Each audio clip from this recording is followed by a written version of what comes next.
Hi guys, and welcome back to my channel. If you don't know me, I'm Courtney. Okay, so today's video I'm going to be reviewing and talking about the 10 books that I read in January. Now to be fair, I'm filming this on January 26th, and I'm in the middle of 2 books right now, so hopefully I will have finished actually like 12 to 13 books by the end of January. But I figured since I have the day off from school today because of weather, even though as you guys can see the sun is right in my eyes, but it's like freezing outside even though it's sunny, it's weird. Anywho, but my point is I'm going to review all the books I read, but by the end of January I expect to have read more books. But anywho, I was going to do a short for this actually because I feel like those are easier when it comes to book videos. Also, I apologize, my clothes do not match at all. Sorry, the sun's in my eyes. But anyhow, anything for good lighting, right? But I'm just going to review the 10? Yeah, I think I said 10. Yeah, books that I read this month so far. I was going to make this into a short, but I figured I talk so much and I want to go in more depth about these. So that's why I can do a little long form video. Okay, so I moved for better lighting, and also because the sun was in my eyes. I mean, the lighting was good over there, just as you can tell, it's very bright. But anywho, now getting into all the books that I read this month. Okay, so first I have City of Heavenly Fire by Cassandra Clare. This one was actually a reread, and I've been reading this. I did not start it in January. I was reading this since Thanksgiving break, so it's been a while. But to be fair, it's quite a lengthy book. But I read this in 8th grade. It's the last book in the Mortal Instruments series, which you don't know is basically about these people. It's all part of like the Shadowhunters universe, and Shadowhunters are essentially these people who fight demons. That's my best way to explain it without spoiling anything. There's like 4 different series, I believe. I've read 3 of them. One of them's my favorite series, The Infernal Devices. I'm telling you, it's incredible. It's a little trilogy, and it's amazing. I love it so much. It's basically the ancestors of the people in the Mortal Instruments. And there's a spin-off series off this one, The Dark Artificers, which I also read, but I did not enjoy that, so I wouldn't recommend it, but each to their own.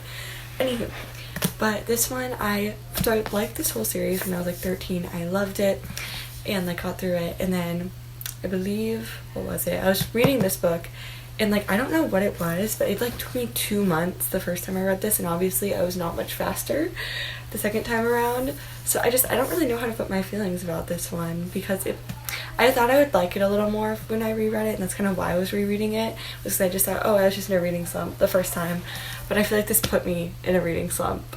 So yeah. Then I have Everything I Know About Love by Dolly Alderman.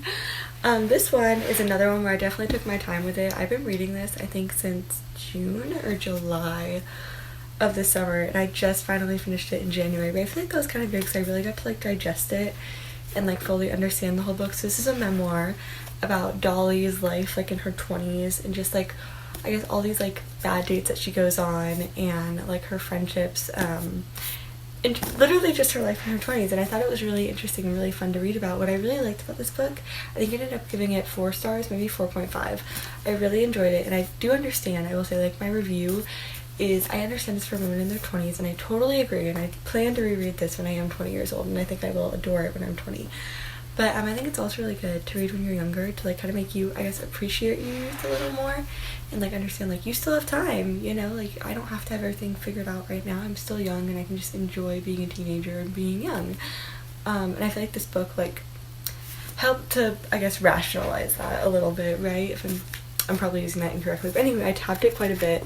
And what I really love about this book is she includes like all these little recipes and emails in it that make it it makes it so fun and really enjoyable. Like when you see that, nope, that's not one of them. Okay, but just like all the lessons that she learned in her 20s, and I don't know, I really enjoyed it.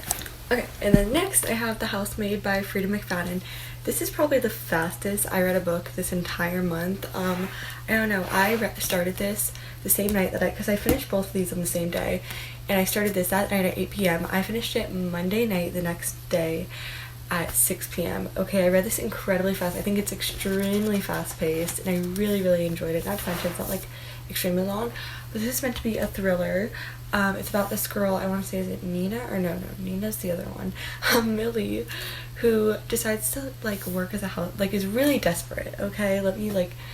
Just got out of jail, like, you know, cannot get a job, and is on probation, so she doesn't have a job. She will go back to jail, so she's super desperate, okay, and needs a job immediately. So she starts working as a housemaid for the Winchester family, is that how you say it?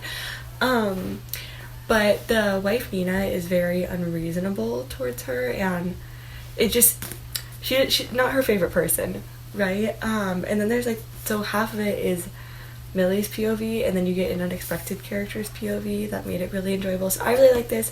Thought it was extremely fast-paced. I don't know, I think for a thriller this was a really good one that makes me like want to read more of her books, so I definitely recommend it, especially with the movie coming out. It's like I need to read it before I get a ton of spoilers. So I ended up giving this 4 stars and I really liked it. Okay, and then after that I continued reading Carrie Soto's Back by Taylor Jenkins Reid.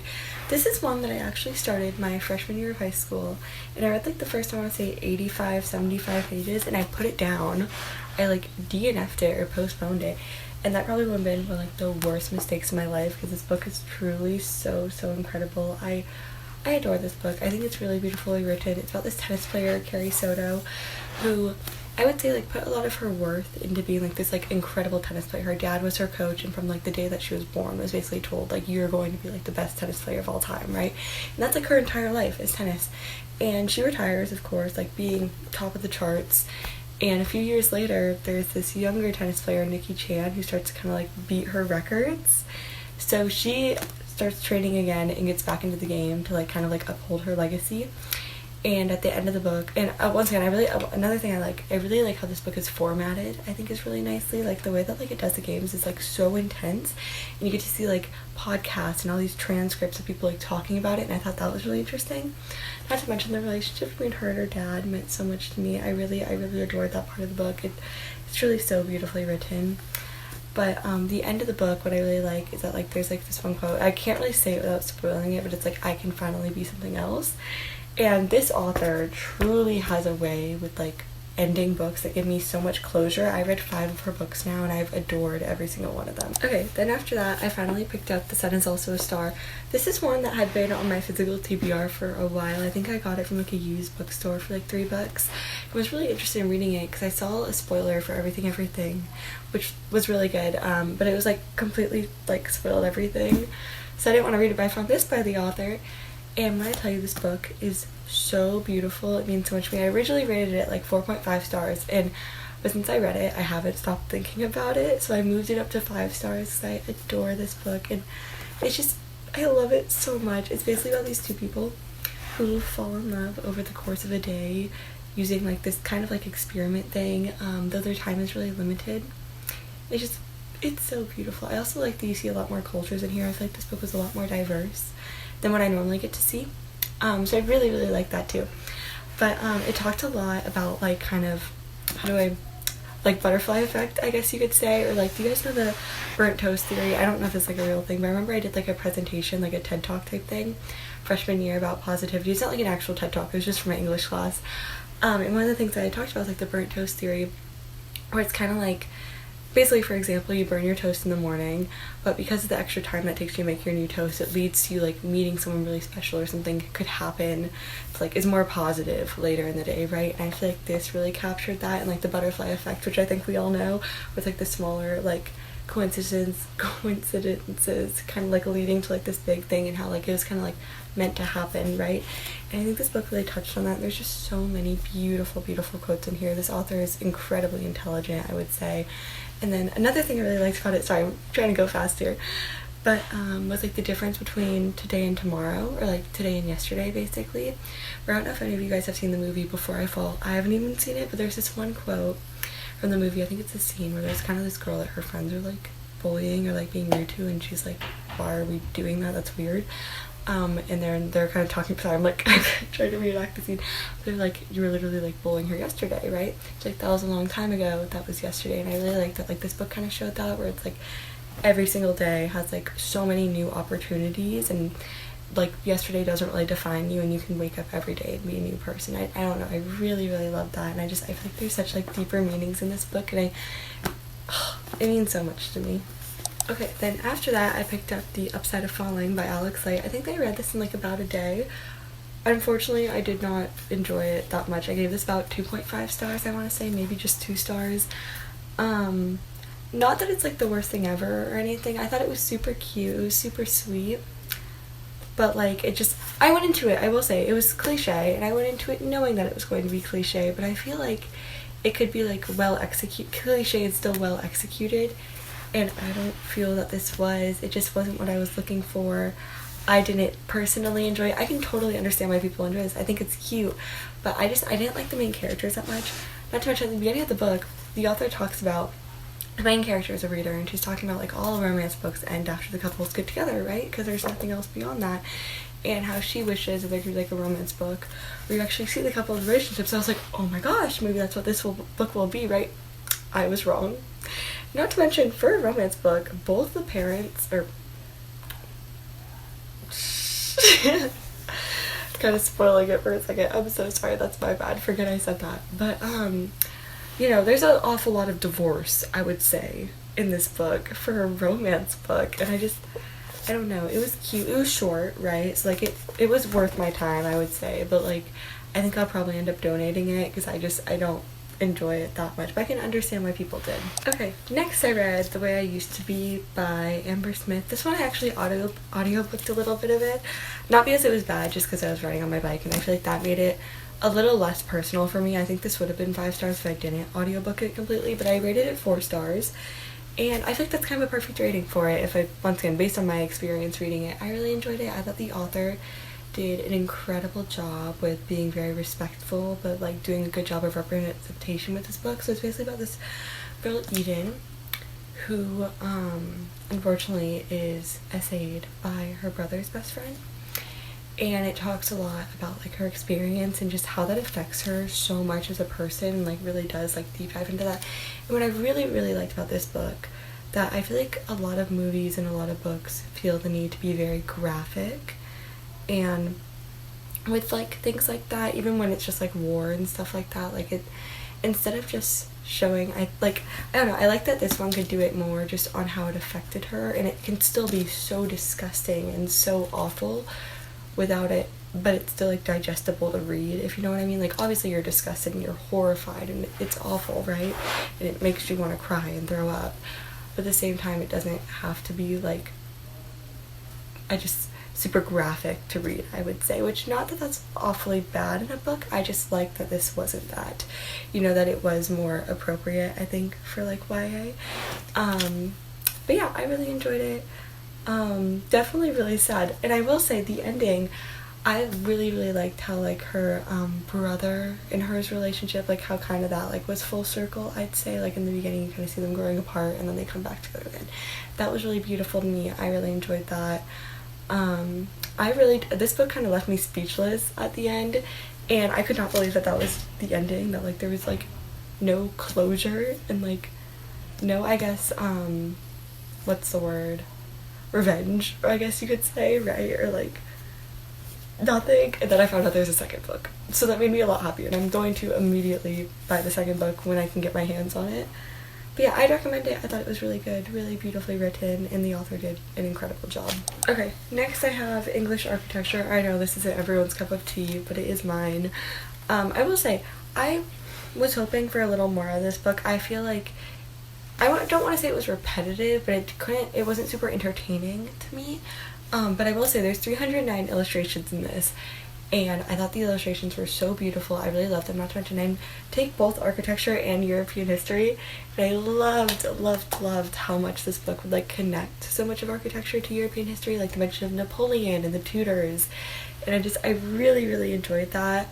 And a deep dive into like different pieces of architecture, so I tabbed it a little bit, and I did enjoy this, but I don't feel that it's like the best architecture book in the world. But I gave this 3 stars. I really enjoyed it, and I think that he did a really good job of like really deep diving into English architecture. Okay, next I have Maybe Another Life by, again, the infamous Taylor Jenkins Reid. I love her so much. I've read 5 of her books, and I have 3 on my TBR still, so I adore her writing.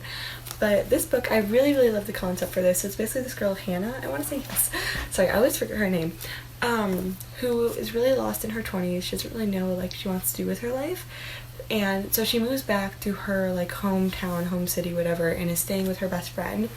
And while she's staying with her best friend, they go out to a bar, right? And while they're there, she runs into her old high school boyfriend, Ethan, and basically has the choice to stay at the bar with Ethan or go home with her best friend, Gabby.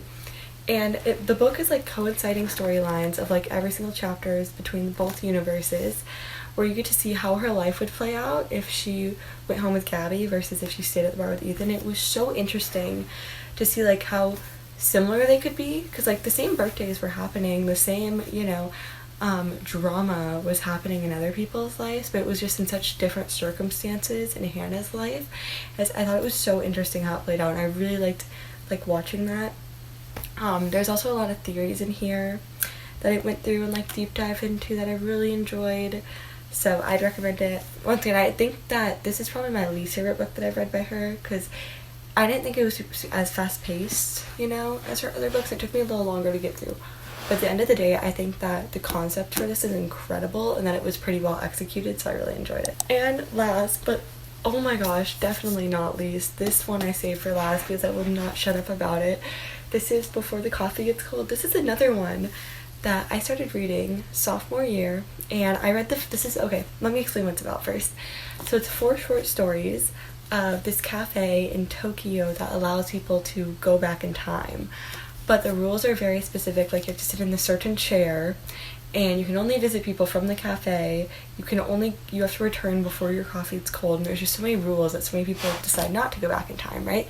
This is 4 stories of people that do decide to use the chair to go back in time, and like their experience and stories with it. So I read the first story my sophomore year, and the first story is more to give context and world building to help you understand the cafe and like just all the stories behind it, right? To like put you in the world and mindset that you need to be in to understand the other 3 fully, right? So for that reason, I thought it was a little slow and I didn't enjoy it, and I put it down, and that would truly be one of the worst mistakes in my life. Like, truly, I cannot believe wholeheartedly that I almost DNF'd this book. It's insane to me, because this is incredible. This is absolutely incredible.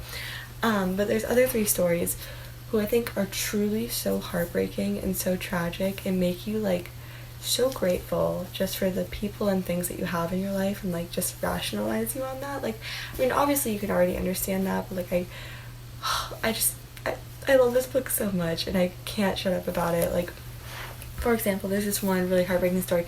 I'm not gonna like spoil it entirely, but just to give a little context, the second story is husband and wife, and the wife is a nurse and her husband has Alzheimer's and kind of only knows her as his nurse, so she wants to go back in time. So he wants to go back in time to give his wife this letter, and she wants to go back in time to see what type of letter he's trying to give her. And it will have you crying. It's so beautiful and so well written. I truly cannot say, like, I can't put it into words how incredible this book is. I love it so much. And real quick, before I wrap up, just to prove to you guys how much I love Before the Coffee Gets Cold, here are all the quotes that I wrote down for this book. Not to mention, I had to go onto the other side to continue writing down quotes because I did not have enough room for all the quotes that I just loved in that book. That is the end of today's video. Thank you so much for watching. I will say that I love doing my vlogs, and I plan to continue doing vlogs forever, but I would love to incorporate like a few more book videos. Let me guys know if you want more like book type style videos that I could include, because I feel like that's just such a big part of my personality. I'd love to include that here. Also, real quick, I also read a few graphic novels and comics, so I tried to keep this just to like the novels that I read this month. I read like 6 different comic issues, I believe, from Uncanny X-Men that I didn't include, so let me know if you guys would want me to include comics that I read or not in these. Okay, but yeah, that's the end of today's video. Thank you guys so much for watching. I really appreciate that you're here. And okay, this is gonna be really corny, so don't hate me, but I thought it'd be like really cute and like really sweet if I could just like end every single video with like a little like positive saying or a positive note. So like, yeah, but anywho, just go. So today's little one, without being like annoying or anything, it's just like, I hope that everyone can go to sleep tonight knowing that you are enough just the way that you are. Okay, bye.